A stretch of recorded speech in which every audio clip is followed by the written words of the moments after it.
Alright, so today it's day 36 and I'm gonna show what I did. Basically, I continue reading this paper. I finally finished it, but I created the latex and I focus on the first two propositions. I already explained the first one. And the second one, I'm using this latex.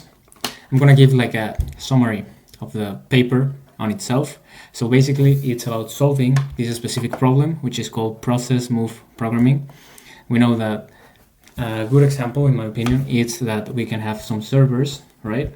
And they have some processes. And we want to move the processes to other servers, right? So for example, we want the process 1 to exist in process B, right? So if the capacity of the server, let's say these are gigabytes, I don't know, this is 50, every server has 100 gigabytes, and this process 1 is, I don't know, 40 gigabytes, and this process 2 is 30 gigabytes. I can move directly this process 1 into server 2 without problem, right? But what would happen if the process A has, I don't know, 80 gigabytes? I cannot move it because process B has 30, so the sum of both exceeds the capacity, so I need to first move process B before moving process A. So there is a sort, the ordering matters, and you want to find this order, right? And you can, when you cannot perform these migrations, because this is called migration, you have to perform interruptions, but you want to minimize the amount of interruptions you have. So the first example that I explained is called, it's when there is a cyclic, you can represent this as a graph where the nodes represent the processors and the edges represents the moves, and you see the nature. If there exists a cyclic, then it's going to be hard. If there is a cyclic, if the multigraph is a cyclic, then it means that you can solve it by topological sort. I'm going to explain why this is the case and everything. So the first two propositions have different nature. The first proposition focuses on proving that the problem they are solving is NP-hard, and they do it by reducing the problem into a tripartition problem, which we know already that is NP-hard. So if a specific instance of the problem is NP-hard, then the problem is as hard as the NP-hard problem. That's like the intuition. And to prove this, we know the tripartition problem is that we have a set, right, of numbers, and then we want to form subsets of 3 elements such that all of them sum to W, right? So we have, I don't know, like 3, 3, 7, 6, 2, 2. Okay, something like this. We know that we can take this subset of 3 elements and this, okay, it doesn't amount to 10.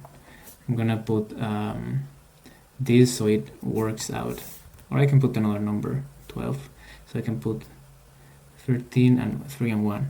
So this is, so the sum of this set it's 12, and the sum of this one, this is 10. Okay, I'm definitely tripping, wait.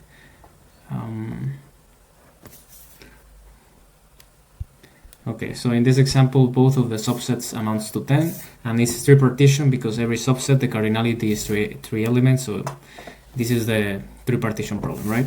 And then what we know in the PMP problem is we can build a specific subcase. First, we build the decision variation problem, which is we ask ourselves whether a zero interruption routine exists, which basically it's no migrations, and if we can answer it, it's yes or no. So it's like a decision version of it. And then we can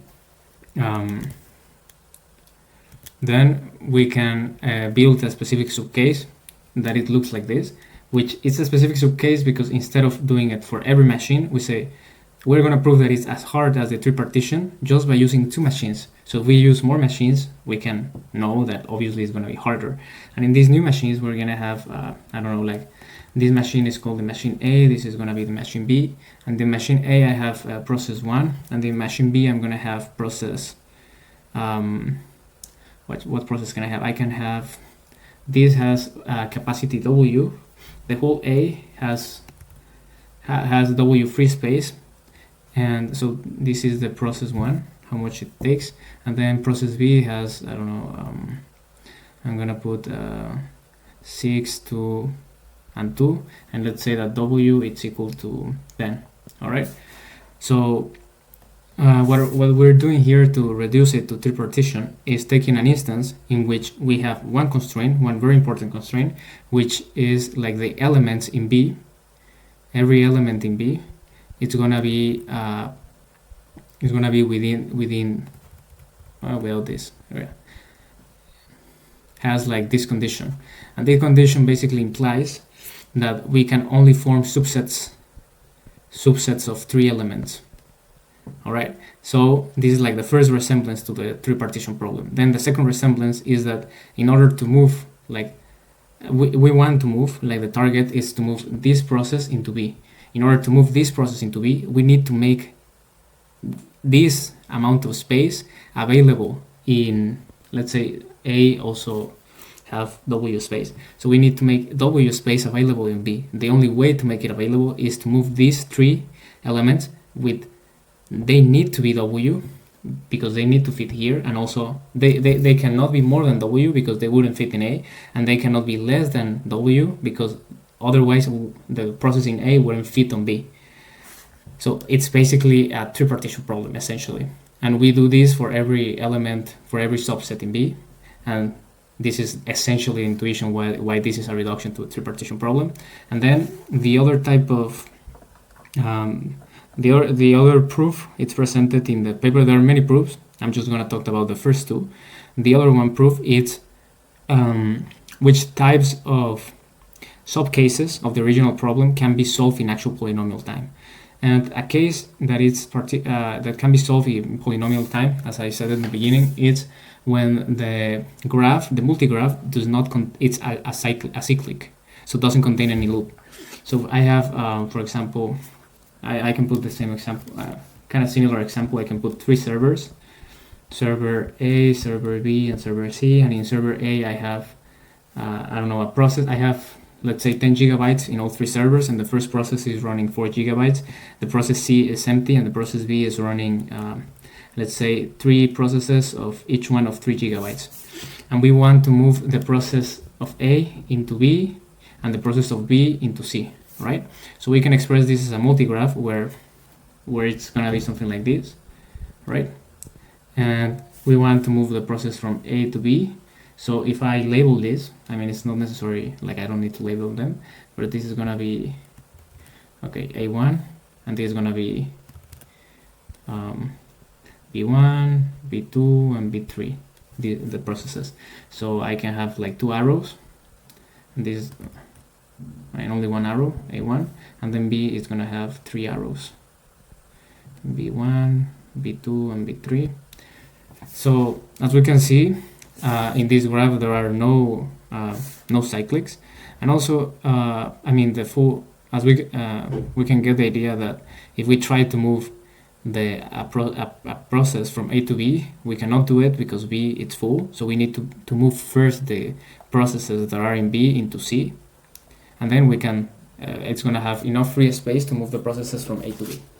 So this is essentially looking at the process C, which is the sink, and saying like this process is not going to move to any other direction. So as long as I can receive any process, I can go backwards, right? And this moving backwards, it's essentially the topological sort. So I can start at C and solve the moves that come into C, right? So I start here at C and say, okay, C doesn't send anything, and C has empty space, right? So I can send the empty space, all the moves from B to C, then I send them, and essentially this is the second important step. I can remove this, and then B becomes the sink. And now I can send moves from A to B, and so on and so on. And this, it's basically, you generalize this and make the the mathematical formulation for it. And that's basically the whole intuition of the paper. Not of the paper, but at least of these proofs. Then the paper goes on showing a specific algorithm for the full problem, which is a branch and bound algorithm. And then they compare the complexity, and then the optimality of the solution against other algorithms and so on. Yeah, and that's it.